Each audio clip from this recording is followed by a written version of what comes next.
historically it's been a little under 9,000.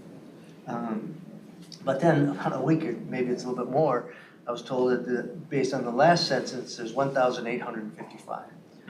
And I found that difficult because there's like 300 on Lake Street alone, but you know, so that's the number I was given, and so I'm talking to Secretary Simon about that. But so getting back to the actual number that's certified by the state, Latino business today, there's 81. I mean, 81. I mean, so we'll be doing another effort to get people certified, but that's not acceptable at all in any measure. And so I hopefully you'll be working with the state. We'll be working together on this here to get the odds. And it's not about throwing rocks or it's not my dad's affirmative action program. It's actually really looking at how we get people registered and there's enough trained. Almost every department has somebody focuses on that. Everybody in the corporate world has a new diversity inclusion officer.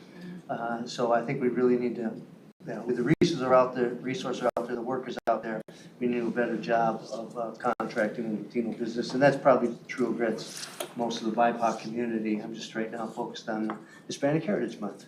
Anyway, thank you. Mr. Jacoby? Yeah, Chair Johnson and Councilmember Pacheco, I appreciate that comment, and we're all responsible for advocating for our agency and advocating for our region, and we have a lot of information on our website, and I would also, next week when that RFP is released, we can send that to you and make sure to get it out to that committee as well to help them understand what are some of the projects that they could certainly secure if they know about the opportunities. So there's some of the things that we always hear is one agency does it one way, another agency does it another way. And if we can just be better about educating about opportunities to help others get a part of the contracts.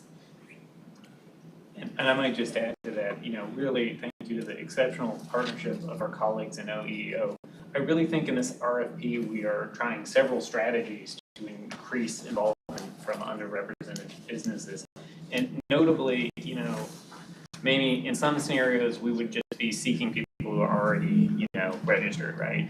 But I believe deeply that we are seeking to find people who should be registered and support them through the process of registration to both expand the pool. And I think that opens opportunity for those vendors, both with us, but also with others.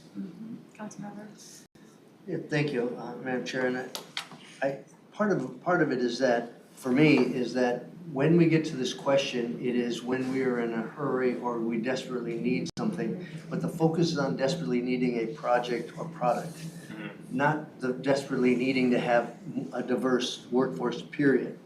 And so, in a lot of work in a lot of government past that, again, the problem seems to be a reason why we can't meet these goals here. But we throw everything at it, but we have a problem over here. And so I think we need to turn that around at some point, and that's all. I really agree, and I will say, for instance, we could have pushed this RFP we're working on through to completion and maybe have avoided the need for a bridge strategy, though I do also think a strong backup strategy that's durable for the future. But I think we would have sacrificed opportunities to do more and to do that RFP right. So even though we have a crisis, I don't think that, are responding to a particular situation, I don't think that alleviates our responsibility to do more. And I think another piece of evidence of that is in our emergency declaration, we have committed to the majority of that spend being within Govs. Even though we are in a challenging situation, it would be much easier for me to go to Kelly or Adecco and just say, give me 100 IT people, and that could be a one-stop shop. But we are spending the time to build the relationships and to bring people in our communities into this conversation, even with the urgency we have around the emergency declaration. Any other questions? I just have a couple of comments. So the emergency declaration was probably a month and a half, 2 months ago, $4 million. Where are we? Have we spent that? Is that committed? We're 75% committed on the emergency declaration. Actual spend is closer to 25%, but the bills are rolling in now. And just so I make sure I understand, so the 4 organizations that we've got here, contract amount 1.5 million, contract numbers are already set. It's a not to exceed. is it a not to exceed up to 1.5 for each of those then? Or how are you and so that's the first part, the second part. And then again, are these advising us on strategies, or are these organizations really going to be able to bring people in? Or are we still at the how do we get to the bringing people in part? Yeah, and so I think Jody and I should group tackle your first question. Our intention is that the total spend across all of these organizations is not to exceed the authorization of 6 million. And the 1.5 million per entity is an estimate of the 6 million that those entities that would be spent. However, our need at any given period of time and the resources available by each organization differs. So that estimate on an organization by organization basis is very rough. Okay, Yeah. that's good to know. And sorry, did you? And then, and again, these are strategic contractors that we're bringing in to help us get through the mid-game and the long game plan.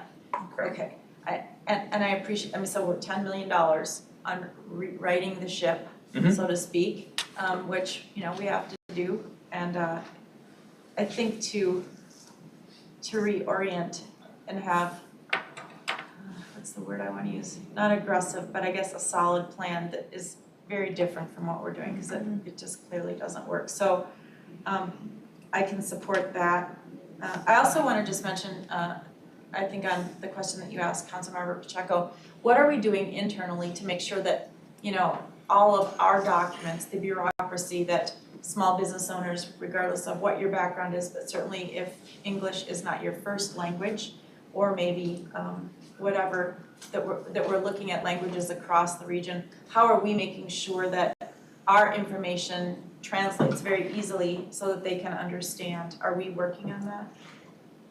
I've seen many impressive efforts, but I want to be honest that I don't think I can speak holistically to those efforts, and I don't know if one of our I can yeah. Okay, go ahead. council members. One of the things one of the opportunities that we have as a council in general is really translating the forms. And that's something that Councilmember Pacheco, you have mentioned before, Councilmember Gonzalez, you have mentioned, texted me, called me, talked about it. And that's one of the opportunities that truly we have as a council. We don't have a central location that does translating. I have seen some forms, just to be transparent, that have been brought to me and said, hey, can you read this? Right? And I've read it, and as we know, Spanish, French, we have dialects. So we have to make sure that it's a neutral, especially in Spanish, right? Because you can say one word and it could mean something completely different, right? So that's one of the questions that I have, or one of the items that I'm working with Terry, our communications director, just to make sure that we have the right folks engaged, to make sure that we have different languages, the Hmong language. I saw a form this week and I gave it to one of our Hmong employees, and they were reading it and they couldn't understand a couple of the words. So that's troubling to me, especially if we're trying to get businesses to really engage with us or even recruit folks. So that's an opportunity that we have that I'm working on, and hopefully we'll come to a conclusion and a positive outcome for the whole of the council, because I think that's really, really, really critical for us. I think so. I mean, that's almost a no-brainer, so thanks to everybody, and thanks for your leadership on that, because I hear about that too. We all do, right? There are certain folks out there that English is your primary language, right? So I appreciate that. Just a side note, Hennepin County has a really great program through some of their COVID money that they've got that are helping entrepreneurs and small businesses to get all the basics in line, and I've got some of that information. I'd like to just share it with you guys. It's only Hennepin County right now, but it's for everybody, and they've got advisors that have been set and contracted for by Hennepin County that are from all kinds of diverse backgrounds and communities and languages. So there's another resource that if people need some other things to get into the system that you're talking about, Hennepin County has a great program that they're offering within their economic development department. So I'll share that with you later if that helps at all. I know it's a side note from this, but I wanted to just bring that out.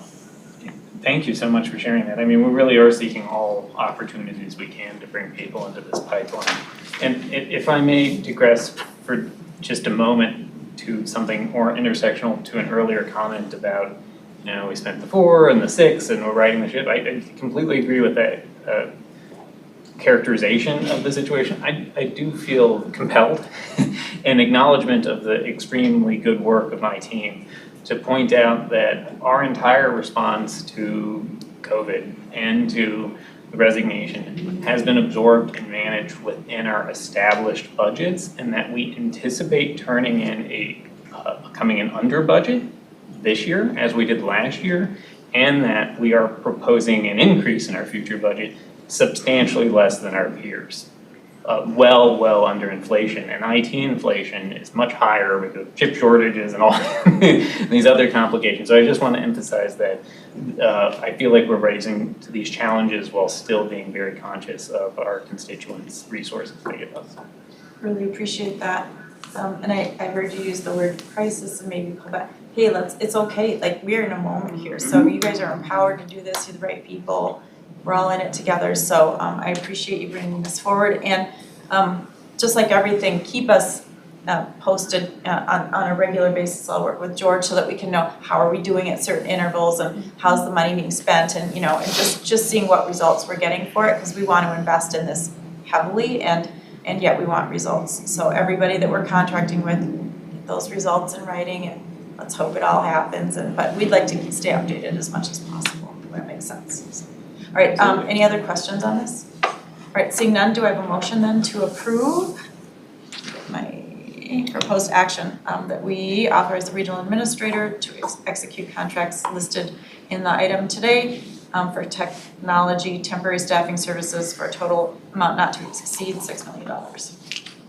So moved. Moved by Gonzalez, is there a second?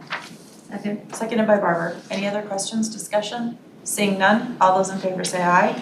Aye. And those opposed, no. That passes unanimously. So thank you for your great work. We really appreciate it. Keep going. Thank you. Yep. Our last item under non-consent business is construction and design build contract thresholds increase. Jody, you're going to take us through this one as well. Madam Chair, committee members, really excited to be with you today. As you're aware, oh goodness, did that? There we go. Policy is set at the council by policymakers like you, our council members. And I'm here today to request an increase to the expenditures policy 14-2 that outlines approval to accept or reject any offer for the procurement of construction or design build projects valued at not more than $2.5 million. But today's business action is to amend that policy and increase the authority to $10 million. What this policy or what this change doesn't include is the existing approval for goods and services. That'll remain at $500,000. And in the presentation, I'll walk through a history, the market conditions, and the data that we've analyzed to help make this recommendation, and then finalize with the action. Since George has been at the council, he's really been an advocate to challenge the business units, especially the support services business units like procurement, to review policies and procedures and actively seek out opportunities for continuous improvement. And that's exactly what this is. This is part of the whole construction process that we view as an opportunity for continuous improvement. And you may recall a few months ago, the expenditures policy was revised to increase the delegation for real estate approvals. Again, this is just for construction and design build to increase it to $10 million.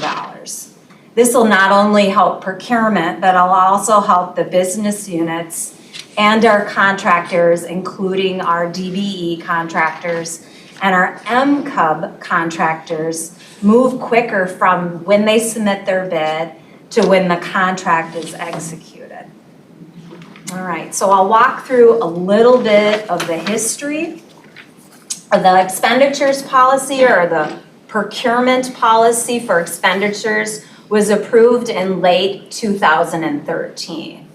And that change that occurred for goods and services at that time was $250,000 and increased the delegation up to $500,000. And for construction projects, it increased it from $1 million up to $2.5 million. And so the policy was actually approved in late 2013, but it wasn't implemented into procurement templates and into our documents until early 2014. So our data point starts in 2014, just a point of information. Also want to bring to your attention that each construction project uses a very templated contract that's been approved by the Office of General Counsel and Risk. This action does not include any changes to the standardized Office of Equity and Equal Opportunity process where they set goals and they review goals. Construction projects in particular are a highly standardized set of specifications where we're asking contractors to give us our price, their best price. The budget for each of these projects is pre-approved annually through the pertinent committee of origin, which is typically Environment Committee or the Transportation Committee and then up through the council. And each of these projects has an independent cost estimate prepared by the project manager, and it's verified through a cost analysis. All right, I can move the slides. So as you're aware, the market has been extremely volatile. There's been huge price fluctuations, lots of shortages. And I recently had a conversation with one of our MCUB vendors who's a fencing contractor. And she referenced to me, of course, with her fencing, one of the major commodities is lumber and wood. And her costs have exploded over the last few years. And she could not get confirmation on her pricing for longer than 8 hours. And so it illustrates that this is a constantly evolving issue with the market. I mean, this is really one of the main factors why we believe this is so important to take action to be able to reduce the time frame and reduce or improve the way we do business to get to award faster. We want to be quicker with our move to contract execution. The council procurement department has also participated on a work group with the governor's office, with MnDOT, our partners at the Department of Administration, the Minnesota Association of General Contractors, and the Association of Women Contractors. And we continue to hear again and again and again that there is stressed market volatility, and it impacts their business and it impacts where they bid and how much they bid. There's also price volatility, again, looking at the policy when it was last approved in 2013. It really depends on the commodity, but prices in some areas have definitely doubled. There's a labor shortage issue. The metro area in particular, as you are aware, has one of the lowest unemployment rates. And the council on average has seen fewer bids. Our team, my procurement team, many who are here today, have really done a great job with extra market outreach, actively pushing out our notices to some of the associations. We've created the project forecast webpage. We're publishing notice and trade publications, but there's really only so much that we can do. And we are hearing from the contractors that they're just being really selective with who they're choosing to bid. There's a lot of public transportation work, and they're bidding to the public agencies that have the most advantageous terms, and really those agencies from when they can submit their bid and go to that contract execution the fastest. The common factor in the market volatility And a lot of the issues that we're seeing is time. And our contracting industry partners also have a compressed time window when they're making key financial decisions. Like, for example, which projects are they gonna spend their precious resources on preparing a bid and then submitting that bid. And with so many uncontrollables, the one thing that we can control is our proactive response. And this is how we believe we can make an impact. We certainly don't wanna minimize those market conditions, but the time factor has been an area that we've heard many times from our small businesses. In a recent conversation with Barb Lau, who's the Association of Women Contractors President, she said that she has heard from many of her members that they're really being selective about which council projects that they choose to bid because it takes too long. And so we know that with small businesses that they have a lot more unique constraints. They definitely have less capital to be able to float a price increase, less capital to float an extended solicitation period, and timing again is that constant piece that's critical and will impact their business. And you'll see in the business item, in the small business inclusion section that was prepared by the Office of Equity and Equal Opportunity, that they further emphasize this would have a positive impact to small businesses and to targeted vendors.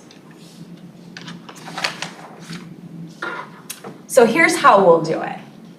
Our intent with this change is to reduce the bid validity timeframe.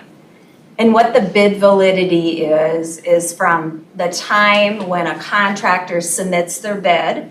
We have a public bid opening where we announce the name of the bidder and the price that they offered to contract execution. The bid validity period legally commits the vendor to that price and the terms in their offer. And they're not able to withdraw their offer because there's a financial penalty of their bid bond if they did withdraw it. We believe that this has an opportunity to reduce our bid validity period to 45 days. In the spring, our bid validity period was 90 days. And again, my staff, really great staff doing great work, listening to our contractors, talking to our partners in the business office. They looked at the data and they determined that we could automatically reduce the bid validity period to 60 days. But our goal is 45 days. Our peer agency's bid validity period also varies. MnDOT's bid validity period is 33 days. The Department of Admin is 30. Hennepin County is 60. City of St. Paul is 60. The Metropolitan Airports Commission, otherwise known as MAC, is 70 days. The City of Minneapolis is 90 days. And Ramsey County is 60 days. What we know from our data that we've analyzed and looking at the procurement action lead time is that on average, it takes an extra 37 days for council approval. And that's for a business, an individual business item to be submitted for each project and then to be routed again to typically through Environment Committee or Transportation Committee up through the council. And so the ability to increase the authority for construction of projects will give us a great opportunity to move forward faster. Now we want to look at the data. Again, this was a staff-initiated review, which I need to give credit to Paul Dotson, who's here, because my immediate reaction was to double the signature authority. Foolishly thinking that that would make a huge difference in outcome and in days. And really looking at the data to make the best decision, it was Paul who courageously said, we can have the most impact and reduce our bid validity period to 45 days if we increase to $10 million. And so I'll walk through a little bit of this data. Again, this is back from when we increased signature authority in early 2014 to the spring of this year. And there were a total of 354 construction contracts that were executed. The big chunk, which is on the left, the lighter blue, the Jody, sky blue. And are we looking at 2021 data?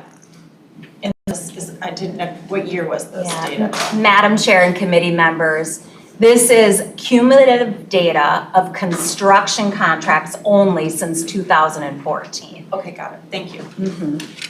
So the sky blue to the left in the pie chart, the large chunk, represents 59% of construction projects, indicating 210 individual construction projects at a value of less than $1 million. And those were approved through the internal delegations. No business item was needed on those. And then on the lower right, the harvest yellow color, it's 1 million to 2.5 million contracts. There were 54 contracts, or 15% of that total. Again, did not need an individual business item or council approval, just through the standardized systematic process. So the blue and the yellow represent 74% of the total construction projects over this time frame. Now the next two pie chunks represent what you wouldn't see if this change was approved.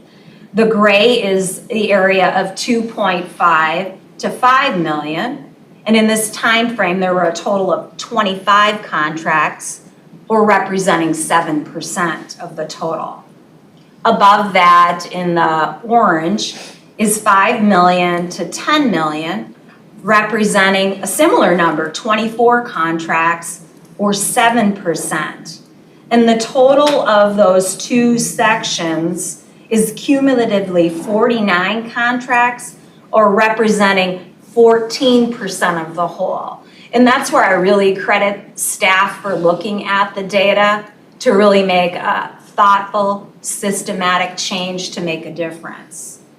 The royal blue at the top represents contracts greater than 10 million, 41 contracts, or 10%, and there would be no change to these contracts. Each of these contracts would have their individual business item and approval through the council. Again, each of these contracts are very templated with a systematic process, highly standardized with a set of specifications, and we believe this would be helpful not only for the council, but their contractors to move forward faster. And so before I read the proposed action, or I could read the action, I could pause to ask for any questions that council members have. Sure, are there any questions? Councilmember Pacheco. Madam Chair, council members, I'm kind of stuck in between looking at pre-bid, if you will. And what I'm looking at is that we have a lot of work to be done, especially the construction area. We have a lot of properties. We have a lot of opportunities. And where I look at a program that I think the State Department of Transportation did, and what it was that as you ride your bike down the sidewalk and you get to that little cutout there.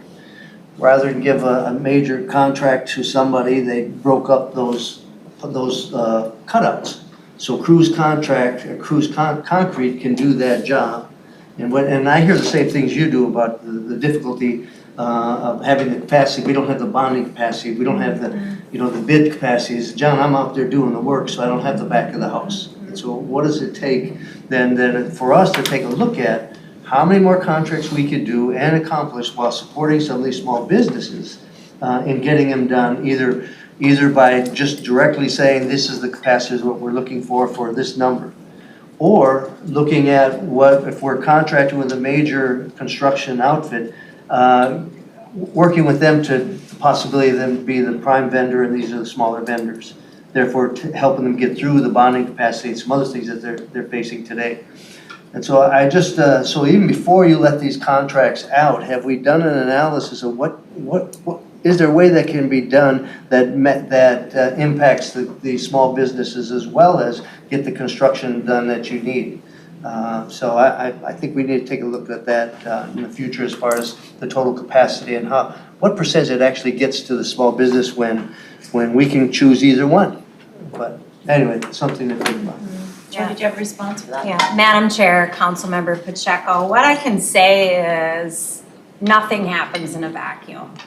It's really a collaborative approach, and I see my team showing up as thought leaders with their partners in the Office of Equity and Equal Opportunity and the business units. Everyone is really looking for strategic and thoughtful approaches to get that engagement that we need to support the project, support the contractors, and really help the region move forward. And it's really not an answer, but more of a comment that we're looking to do things differently and have different inputs to get to that different outcome.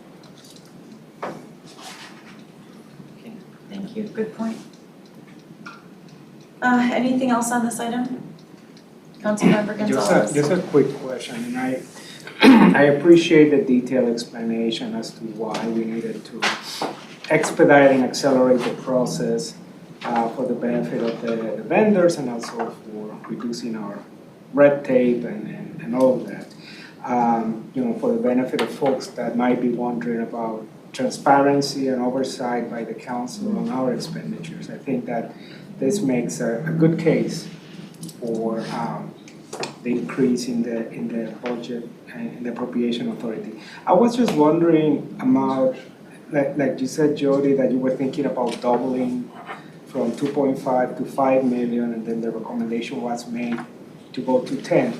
I know nothing about the context, but why not 20? I mean, how did we select the 10 as opposed to any other number in there? Is there something magical about 10 million? Do we have an answer for that? Chair Johnson, council members of Gonzalez, I feel like I'm looking for my kids in the audience. If Laura or Paul, if you want to come and help answer that question, really looking at the data and the analytics behind this request. And we know that, next item. We know that the blue area is outside, and that Yes. would be what's left. So we'd have another, how many percent? If we went to the moon, we'd have another 12% that we could grab. So I'll turn it over to you for that specific response. Yeah, thank you. Yeah. Thank you, Madam Chair, committee members. So, And could you just introduce yourself? Laura Better, Assistant Director of the Council's Procurement Department. Thank you. One piece of data that I'd like to share with you regarding the why the 10, why not 5? So after an analysis of all the data, what we found is that going to council has added historically to all those contracts since 2014, 37 days of procurement action lead time. Procurement action lead time is what we share with the business units in our service level agreements as to how long to expect your bid to be advertised and then to contract execution. So when we're looking at that number, we saw that 37 days and we wanted our request to be driven by the data. And I think if I may, the question was not from 5 to 10, but why not more than 10? That was the question. And I think I was just trying to get to it, that we'd catch another 12 if we put no limit at all. So maybe we're trying to do it incrementally. I'm not answering for you, but that's what I'm hearing in your presentation. Yeah, Madam Chair and committee members, we're going to continue to look at the data, right, to make sure that it's right. And our goal, maybe aspirational, is really to be a public owner where contractors want to bid. We want to get to the numbers of bid validity like MnDOT has. of 33 days, and the Department of Admin of 30 days. But frankly, they don't have to go to council, they don't have to go to the committees and to the council. So we continue to be really aggressive at looking parts of the whole where we don't lose compliance, we do not compromise our process. We make sure that you get an opportunity to see the projects that are really of interest to you and to be able to provide that input. There really was no magic. It was the data that drove us to look at not just doubling it, and really at my staff's urging. Are there any other questions? I'm keeping an eye on time because we have another informational item that's very important, and then we go in closed session too, so we can get to council. Councilmember Barber. Thank you, Madam Chair. Very quickly, I think what would be very, very helpful is in your very wonderful quarterly reports. Yes. It would be good to kind of see how this unfolds so we can kind of track it. And so some of the questions I think that have been asked, we can kind of digest through that process. And that would be good to target some examples from that would fall under this. And that's a great point. In fact, when I was prepped for the meeting, I said the same thing to George. If we can now see what additional contracts are able to be moved ahead in a more expeditious manner, we'd like to see that. And I know you'll manage that with the team too, so that we can do exactly that. So thanks, Councilmember Barber. I think we'd all like to see what that result is kind of in our ongoing basis.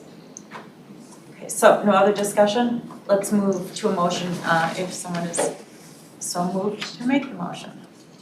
So, Councilmember Gonzalez moves. Is there a second? Second. Seconded by Barber. Any further discussion? Seeing none, all those in favor say aye. Aye. Those opposed? And that passes unanimously, so thank you very much. Really appreciated the presentation too. It helps us, I think, get through it and get all the data that backs it all up, so appreciate that. Great, thank you. All right, we have one item information. That's our medical and dental rates, self-insurance. Marie Henderson, I should say, Deputy Financial Officer. Oh, is that you? I'm sorry. George, you told me that. George will be making the presentation. We've got 14 slides, George. So, I'm gonna try to. okay, yeah, let's do it. I didn't have an espresso today, but All right, let's see how we go. Yep, Madam Chair, committee members, this is informational item regarding the self-insured healthcare benefits that the council provides. My name is George Gonzalez, we're the administrator and CFO. On behalf of Marie, she's out of town, so I'll be presenting to her and review with you the premium rate recommendation for 2023. As we know, as we come up to fall open enrollment period, we present to the management committee for general concurrence of a recommended premium rate for our self-insured health plans for 2023. For rating settings, we focus on the total premium of revenues needed to cover respective costs for the program. It's basically a math exercise, to just put it in plain English. The rate settings does not consider the employee share of the premiums. Okay, so that is part of our bargaining agreements with a labor strategy. And you can stop me at any time as we go through this. Okay, so change my slide here so I can see. So basically, like I said, it's a math exercise. We utilize an actuary to calculate our estimated plan costs as we move to the future. There is a lot of assumptions that actuary uses to calculate and project the plan costs. This includes, COVID-19 impacts, capability, vaccines, testing, direct COVID costs, and referred care returns.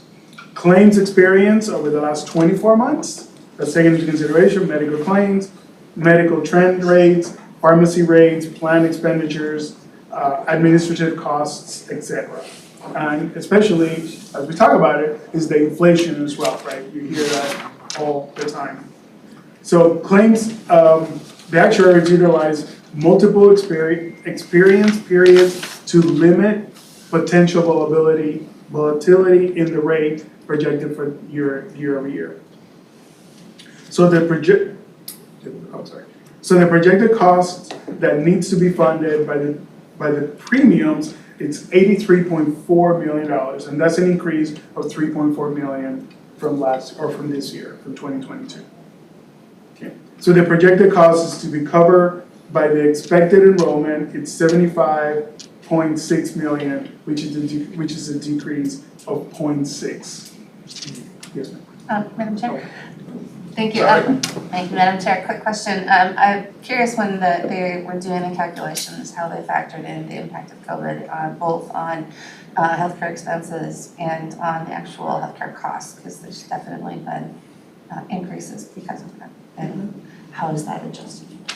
So, Madam Chair, committee members, I have no idea. To be completely transparent with you. So, Marcy? Do you know Marcy? It's just how was How was it COVID's calculated? medical impact calculated through actuary into this, since it's such an anomaly, how did it factor in? Did I get that right? Yes, because it's skewed data everywhere, so Yeah. I'm curious. I may not have the answer for you, so Fine. I'll get it for you. How about that? Yeah. I think that's good, if, we know that it sits in there, and your question's a great one, so what did it do to this data? Yeah. And, what maybe tails there might be to it as well, because we still are living with COVID to a degree, it's not gone, and other stuff is out there too, so thank you for bringing that back, if that's okay, okay, good. Is that okay? Yep. All right. Okay. So, our healthcare plans, we have three healthcare plans at the council. The open access plan is for ATU members only. Distinctions and employer HRA, which is high deductible, are plans open to all employees and early retirees. In 2023, HRA contributions for the council is projected, is at $3,517,250. So the single, it's basically $1,375. So you times that, the 630, and that would be $866,250. And for the family, it's $2,750. Basically, that's the cost. For 2020, just in comparison, for 2022, HRA contributions for the council were $3,546,125. A lot of numbers and a lot of information, so if you need more information, I'll definitely, and because of time, I wanna make sure that we have enough time. Yeah. So there are multiple principles that are used, and principle number one is the total premiums to ensure that the risk is shared by all of those enrollees in the same plan. For example, those open access should cover all anticipated open access claims, as one example. I'm just gonna pause for a moment. So I'm watching the time, and I think we're gonna need a chunk of time for our next item, closed session. We have a couple of options. We get through this. I'm assuming we need to vote on this tonight because we can't bring it back. Can we bring it back? Oh, it's informational, that's right. So I can bring it next time. Let's do that, okay. We appreciate this, at least we've got the information, we can be prepped, and we'll bring this back at our next meeting without objection. We'll go ahead and bring it back at the next item, okay. So, without objection, we're gonna move on then to our last information item, which is labor strategy, and that is closed session, and I'll turn to Councilmember Lee. Madam Chair,